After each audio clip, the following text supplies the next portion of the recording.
Okay, in this video I'm going to talk about something that's in relationships that I don't think enough people think about.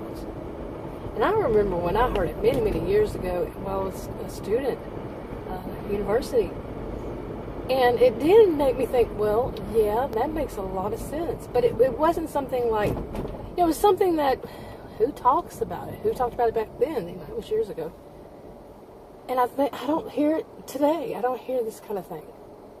Okay, now you know to read the disclaimer below. I'm not a, healthcare professional provider, and it's not counseling advice and all that. Okay. Now this is what I would say I had both adult daughter and son. Okay, and what kind of advice would I give them on this topic?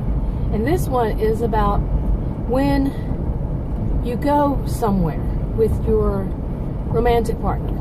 Okay, whatever romantic partner it is, it doesn't have to be male or female. Either or.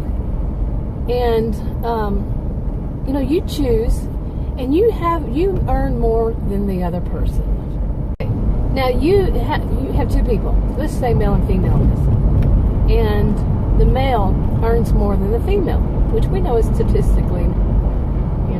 It's been like that since I think 1956. About women earn about 70 cents the male dollar. Yeah, and so the male earns that 30% more, and he wants to go to Hawaii for vacation. Okay, that's where he wants to go. Well, these days some people would say that you pay 50-50. She pays, you pay. Let's say it's that kind of way. She would be saying she needs to pay her fair share. Well, her fair share wouldn't be 50%. Okay, think about it. Now, this is the way, it sounds kind of twisted at first, but when you really dig deep and start thinking about it, that is a higher percentage of her income than it is of yours. Now, some people are going to jump at it and say, well, why should he have to pay for her? Why should he have to pay the difference? Well, for one thing, he chose. He's making that decision. But the real point of it is that you become accustomed to what you can afford yourself. Especially if you're a new couple, you have already become accustomed to what you can afford with your income, and the other person is accustomed to what they can afford for their income. Then you come together, and one of them has the higher, goes to places that are more expensive because their income is higher. They can afford it. The other one can't. And I think that kind of understanding needs to be there. So what is the solution? The one person doesn't want to, they might feel, the person with it could be female too, the one person feels like, they don't want to go to some place that they find less than, and the other person doesn't want to go somewhere where they can't afford. We used to have this thing called compromise. Seriously.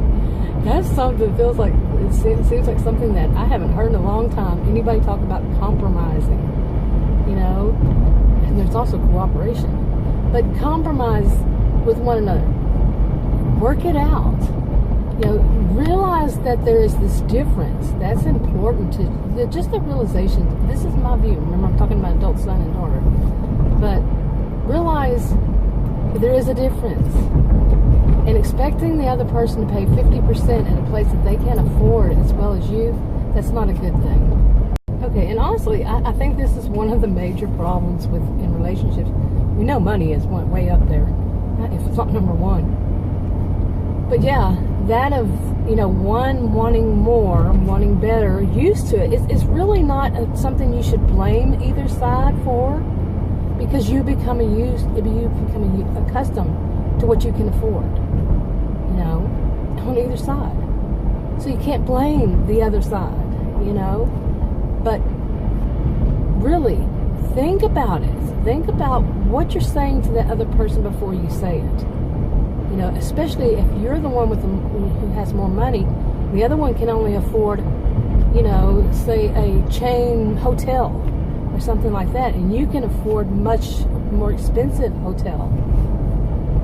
And what are you going to do? Tell that person, oh, that's that hotel is bad, you know, and you just insulting them in the process.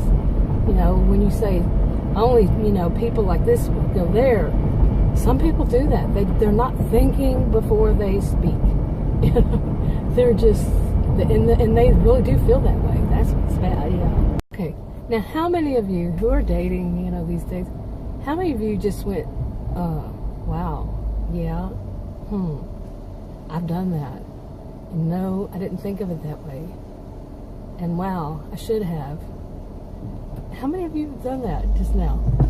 Because it is, you know, it is. There's a difference. When your income is higher and you can afford all that and the other person can't, and you're basically in some ways demanding it, you're making, you know, you can cause them to feel, you know, they're less than. You know, that's not good. That's not, you're wanting a relationship, that's not a good thing. Some people say, well, we should just date people who earn the same as we do. Well, good luck with that. Really now, seriously. Okay, I have more thoughts on this topic, of course, you know, but I think that's enough for this video. If you want to subscribe to it, click the circle. If you want to watch another video on this channel, click one of the rectangles and share on your own social media if you like, and I'll talk to you on another video. Have a good one.